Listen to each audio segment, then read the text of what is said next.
Welcome back, ladies and gents, to our League of Legends Top 5 Plays week number 159. We have an awesome set of plays that range from clutch mechanics all the way to game-changing choices that single-handedly win the game, so get hyped as we dive into this episode of our Top 5 Plays. Kickstarting this episode off, we have a short outplay by Phantomless on Zed. At the start, we see the enemy Lux land a binding, but she gets scared off by the threat of Zed swapping into his ultimate and backs off. We see the pony moving in with his ult, but Zed outplays and swaps with the shadow straight into his ultimate to negate the damage from devastating charge. He then backs off as Cho'Gath comes in with Rupture as the tower, Deathmark, and Shurikens finish him off for the kill.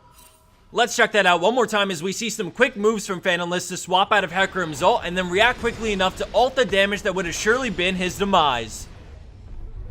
Coming in at our number 4 play, we have Poppy Swappy with a huge play on support Alistar. At the start, we notice a few things. Blue team is down on gold, and with their jungler dead and a Teemo on the enemy team, the majority of his team decide to give up Baron. But not this bull. He sees them doing Baron with a ward and decides to move in, but LeBlanc gets the jump on him, landing most of her combo, but he unexpectedly turns around with a beautiful WQ combo and Ignite, turning the tables for the kill. The enemy team springs into action as he waits as long as he can before popping his ultimate to bait massive cooldowns as his team comes running in with Sivir. An amazing 3-man pulverize sets his team up for an easy teamfight, and with barely any cooldowns left, the enemy team gets crushed in a matter of seconds. In addition to knowing his champion's limits, what makes this play extraordinary is that he, out of everyone on his team, fearlessly made a play to stop the free Baron while picking up a solo kill. He went through a field that could have been laced with mushrooms, got a kill, ate a ton of cooldowns up, and it pays off as they get Baron now and win the game shortly after.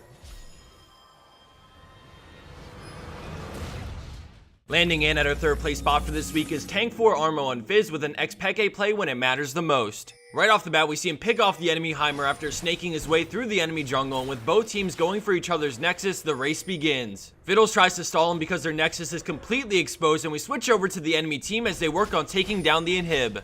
Going back to Fizz now, we see Fiddle start up his ultimate as he E's preemptively to get out of range of Fear. He gets in a Lich Bane auto attack before the Fear goes off as he gets shredded by Crowstorm, but manages to Zhonya's right before his Guardian Angel goes off, allowing his E to come back up as he gets in more auto attacks before going down. We go back to his base as we see Blue team trying their very best to minimize damage, and then we go back to Fizz one last time to see another playful / trickster give him the gap he needs to close out the game right before Red team takes the win.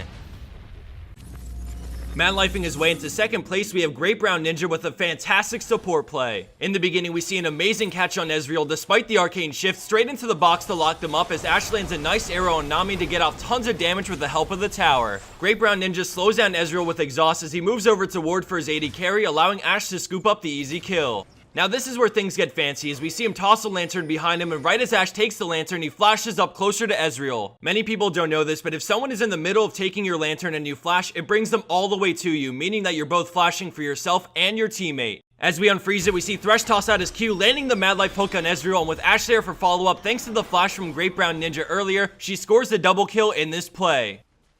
And for our number 1 pro play for this week, we have Evil Onion on Sivir, and I wanted to give a huge shout out to her support in this play for making it happen. As they push the tier 2 tower in bot lane, we see Pantheon come crashing down as they use Sivir's ultimate to run in between the 2 towers. By now we start to see more enemy players headed their way, so they back off and start clearing the wave as Blitzcrank comes wobbling in, going straight after Sivir. With perfect timing, she spell shields the knockup from his E, and now we look at Thresh to see a godly flay to shut down Pantheon mid-air. Sivir kites back through the box, and as they all close in on her for the kill, we see Thresh slip out and use his lantern, which shields her on her way out, allowing her to survive. Pantheon flashes to try and spear, but she's just out of range, and then we see Thresh turn, risking his life for the flay. Then we see a great dodge on the hook from Blitzcrank as Thresh runs up to the wall, flashing over it straight into Lucian, but he mans up and actually turns with his Q, landing it as the fight erupts. As the rest of this plays on, we see Red team come out victorious and pick up quite a few more kills, resulting in the end at a 2-for-0 exchange despite the play starting out horrendously. Again, I wanted to give a huge shout out to Major Duty on Thresh for making this play happen.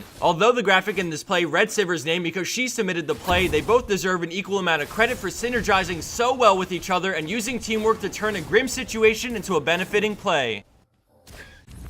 And for the bonus clip of the week, we have an extremely thrilling play by Body Taker on Thresh. Although this play could easily be somewhere in the top 5, we found it best to highlight it as a bonus clip because it's pretty drawn out and has a really great ending. So I hope you guys love it and have a great laugh as Body Taker outplays to claim another body. As a final mention, we also realized that this week's episodes have had a lot of Thresh in them. Recently, he's popped up a lot more than usual in our submissions, and I wanted to let you guys know that in next week's episodes, we'll try our best to hang on to any Thresh plays we receive until a different week. Thanks everyone for watching. I hope you guys have a great weekend, and I look forward to seeing you back here next week for episode 160 of our League of Legends Top 5 Plays.